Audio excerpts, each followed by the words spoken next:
So how you doing? Oh, good. Good? Yeah. I I feel like I should have some maracas, Maracas? but I don't have any, so we're doing invisible maracas. La la la bamba.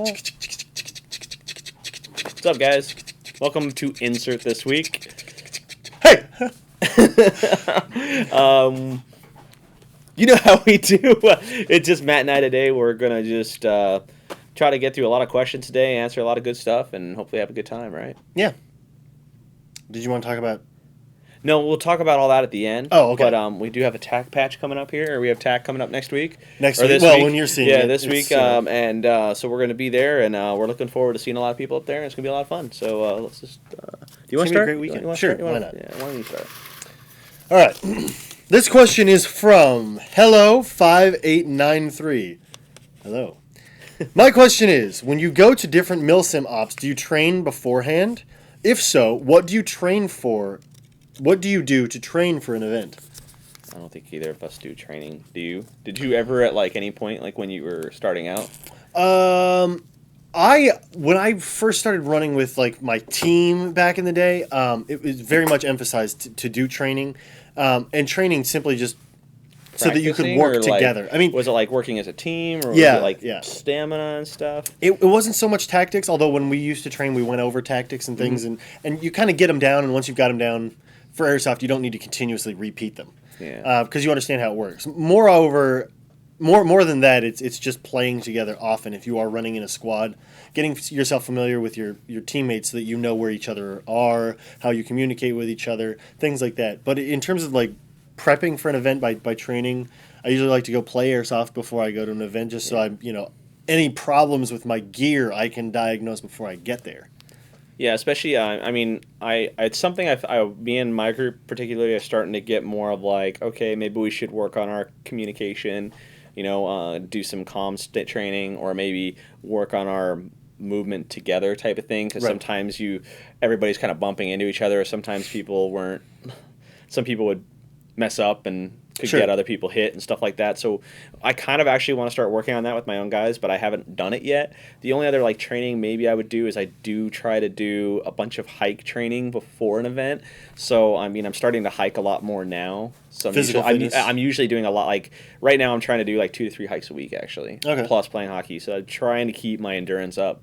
And it's doing pretty good so far, but other than that, I don't really do any like training specifically for Airsoft, but I'm not opposed to it. Well, I know a lot of guys that do marathons and high stamina style events and things. They do a lot of elevation training just because the thinner air helps you breathe better at sea level or whatever. So depending on where you're playing, if you can do elevation training, that certainly helps. But if you want to it's always good to get your guys, whoever your teammates are, on the same page. That's probably like the biggest thing is so everybody knows kind of like, especially if you have teams or people have different jobs. If you're doing breaching, you want your guys who are really good in the front, type of stuff like that. I don't know. Yeah. You want to make sure no one stops in a stairwell. Todd.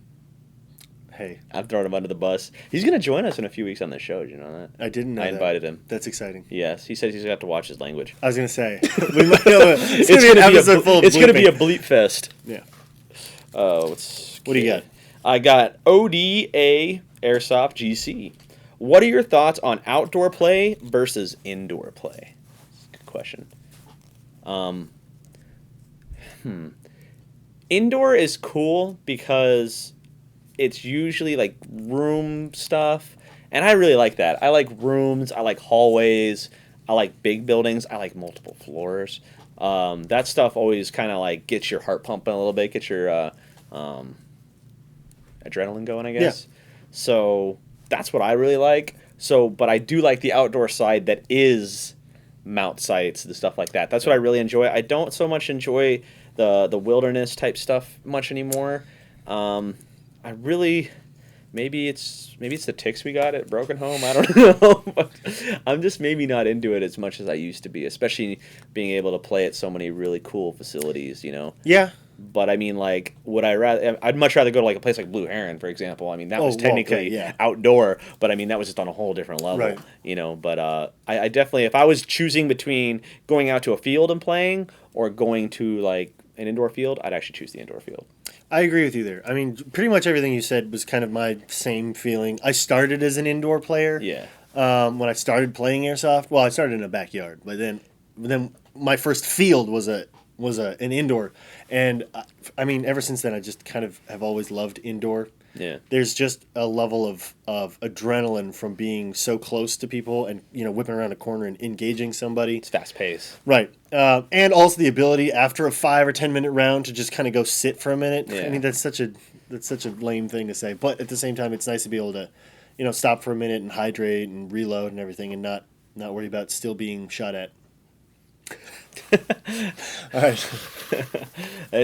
We had good answers on that one. Yeah. Chicago Airsoft asks, what do you guys think of 3D printing things for airsoft? Chicago Airsoft, if you have a 3D printer, we need to talk. Yeah, we actually we need to talk about this because I actually have 3D printing experience, based on my old career and stuff like that. But I mean, awesome. Like I'm curious what parts and stuff you're making. I probably wouldn't do anything internally. Sure. Just because I think that, like, I mean, I know 3D printers, like, some of the materials have gotten pretty like, complex and pretty durable, but I don't know if it would be worth. So you'd maybe suggest not 3D printing a piston, or is that a viable 3D printed object? I don't think that would be. I don't see how that would be more viable versus just like buying a good For piston. $10 You know what I or mean? whatever, yeah. Especially when they're so affordable. I would think maybe it'd be cool to make like special, unique grips or stocks or a bunch handguards, of, like, vertical grips and handguards, sure. sights. I don't know, whatever you can kind of come up with. But that is Rail really covers, cool. maybe? And if you also have a CNC thing, hit these people up right here because we need some connections on this kind of stuff. Mm-hmm. We've got a bunch of ideas for things. Yes, we have a 3D bunch printed. of weird ideas, but that's pretty cool actually. Yeah.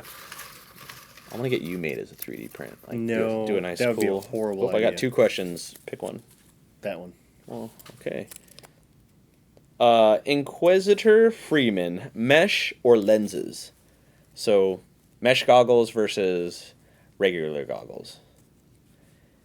For breathability, mesh all the way. Duh. Yeah, I used to use mesh, but like once I took one shot and it hit that, and then, like, all the dust fragments went into my eye, and plus you and I both have like really light colored eyes, so when we're outside, the sun impacts us maybe more than like somebody that's darker color eyes. So I mean, I'm almost always wearing sunglasses. You're almost always wearing sunglasses. So I really want those tinted lenses.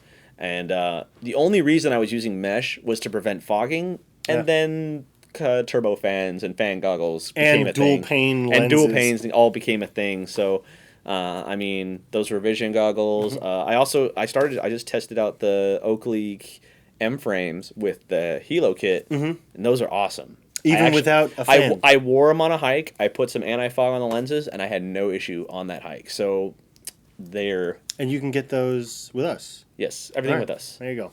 I mean, I'm not plugging anything, but I'm saying those Oakley are cool M frames with a Hilo kit. with a Hilo kit. Those are pretty cool, and it's technically full steel because it's got rubber that goes around you. It gets a little weird after a while. Like I mean, I sweat a lot, so like it was a little weird with the rubber hitting your... Oh, interesting. Was it causing you to, like, your eyes to sting? No, it was just...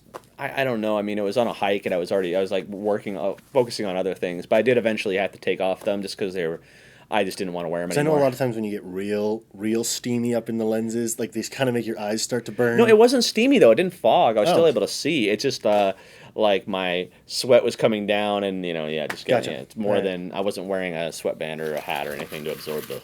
Tactical sweatbands coming soon. Yes. Not yet. I hate being Scandinavian. Andrew Kropel asks, greetings, NSRT. You guys are great. Thank you very much. Have you ever purchased a lemon of an airsoft gun? a gun that always has issues firing BBs? If so, what would you do with it, or how would you deal with it? Have you ever had a lemon? I have. I have had a lemon. I'm scared. Maybe don't say what it is, what brand it was, or anything like that. I don't want to make fun of any brands. Every brand has the potential to have a lemon. You're making thousands and thousands of airsoft guns at a time. Yeah. And your QC process is not 100% bulletproof. I don't care if it's a $100 gun or $700 gun. There is a possibility of always coming up with a random issue, something that can't be rectified. Generally, I've always been of the notion, if something's not working, let's figure out what's not working and let's replace it. But for whatever reason, I had a cursed gun. No matter what I changed, I just couldn't get it to work. It was a M4. You could say it's like an M4 AK. No, it was a G3. It was a G3. Okay. And I absolutely loved it because I did a So it's pretty Tokyo cool Marine. conversion to it. No, it was actually an FS51. So, I don't even know what brand would. It's a G&G. Okay. It's a G&G G3 as a rail. Fantastic looking gun, and initially it worked really well.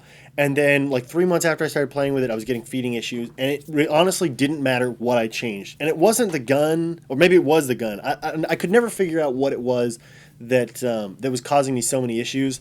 And ultimately, I finished the body to where I liked it. I took the gearbox out because the gearbox ran flawlessly. It was just a feeding issue. Put the gearbox in something else, and I've got a fantastic looking wall hanger that I just enjoy the heck out of. And I was still able to put the version 2 gearbox into something else. So find what works in. Like if you come across a lemon, you can't get it to work. Maybe the feeding mechanism is not working, or maybe the gearbox isn't working. Salvage what you can and put it into something else. See, so my issue, my first airsoft gun was an M4. Not gonna say the brand, and it was actually from a well-known brand, like a quality brand. It was a full metal gun type thing, and took it out. I had battery issues for the longest time. Like just it was like I wasn't using the right batteries or whatever. Like I was still new to the sport, and then got the right battery, started running.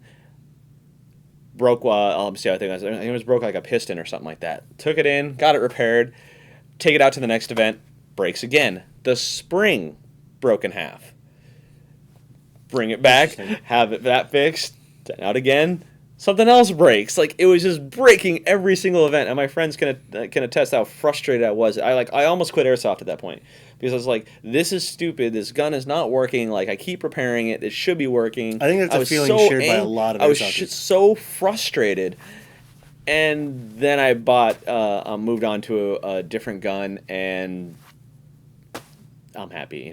So no more problems. Yeah, I've had good luck with the rest of my guns. I've had issues that I've had fixed with other guns, but I think that was just like I was so mad that gun, it just wouldn't work no matter what you did. The internals, like a spring breaking in half. I know it happens, but it was just like, what's going on here? Like pistons stripping left and right or whatever. I don't know what was the issue. I think even the gears broke once. Well, I think that the reason we got that question is because that same feeling of just wanting to be over it and quitting is probably something shared by quite a few other airsofters. What kept you playing airsoft despite this lemon that kept causing you problems? Like why did you continue? I gave it a chance. My buddy Todd was telling me he would let me borrow his gun every once in and started I just like, I'm gonna solve this issue. I got a different gun.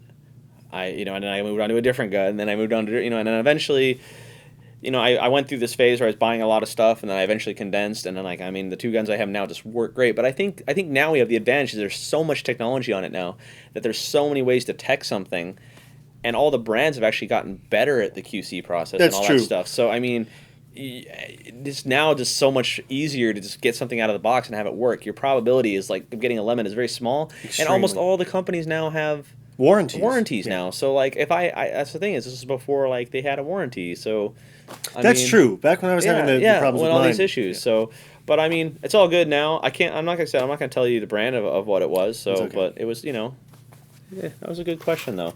Don't be discouraged if it happens. If it happens, just don't be discouraged. Is what I gotta say. Daniel Flores, hey Evike, was wondering, do airsoft companies make gun accessories like skeleton hammers for pistols or different style triggers? You would know that more than me. Do airsoft what? Different. Do airsoft companies make gun accessories like skeleton hammers for pistols or different styles of triggers? Yes. Well, okay. So for airsoft pistols, obviously you can get skeletonized hammers. For 1911s mostly. For 1911s mostly is where you're going to get more of your upgrade parts, simply because they're more of a race pistol, and skeletonized moving parts are more in the race pistol realm and less of the tactical realm. You wouldn't need necessarily a skeletonized hammer on an M9 or on a G series because they don't have hammers. Good answer. I've never, like, with airsoft pistols, I actually don't do anything. I do all my work on my AEGs and stuff, but I don't do any work on my gas stuff. But, I don't know why. Maybe that's why my KSC doesn't work very well right now. Well, so then you've got several brands that do it. You can get Angel Customs, make some skeletonized parts. Garter also makes some. Shooters Design makes some. RA Tech makes some. Right? RA Tech makes some. A bunch of companies Now, if your question is specifically about airsoft companies making real gun parts, I don't, because I'm not sure how the question was phrased. No, if you're wondering if they make real pistol parts, I wouldn't necessarily use a metal part for a gas blowback airsoft pistol in a real gun. No. The pressures and the not tolerances treated, are so much stronger there. Yeah, that's your question. All right. How are you doing on time? What We're good? Yeah. Ryan Martin asks, "Hey guys from Evike, I was wondering how you guys protect your ears or mouth during gameplay. Do you guys wear mouth guards or earpieces? I know eye protection is crucial, but what about other things like teeth or eardrums?" I have never gotten shot in the ear. Like, how long I've been playing, I've never been shot in the ear. Well, anyway, what do you wear? For a long time, I didn't wear lower face pro unless they required full face protection, and I didn't wear lower face pro. And initially, I got a mouth guard, and I was wearing a mouth guard a lot, and it certainly would have helped had I been shot in the mouth, because then you're protecting your teeth. But rarely did I get shot near the mouth. And then the other thing is it made it really hard to communicate with people. Yeah. And get hydration quickly, because you have to take it out, and it just became annoying. So I just stopped wearing it.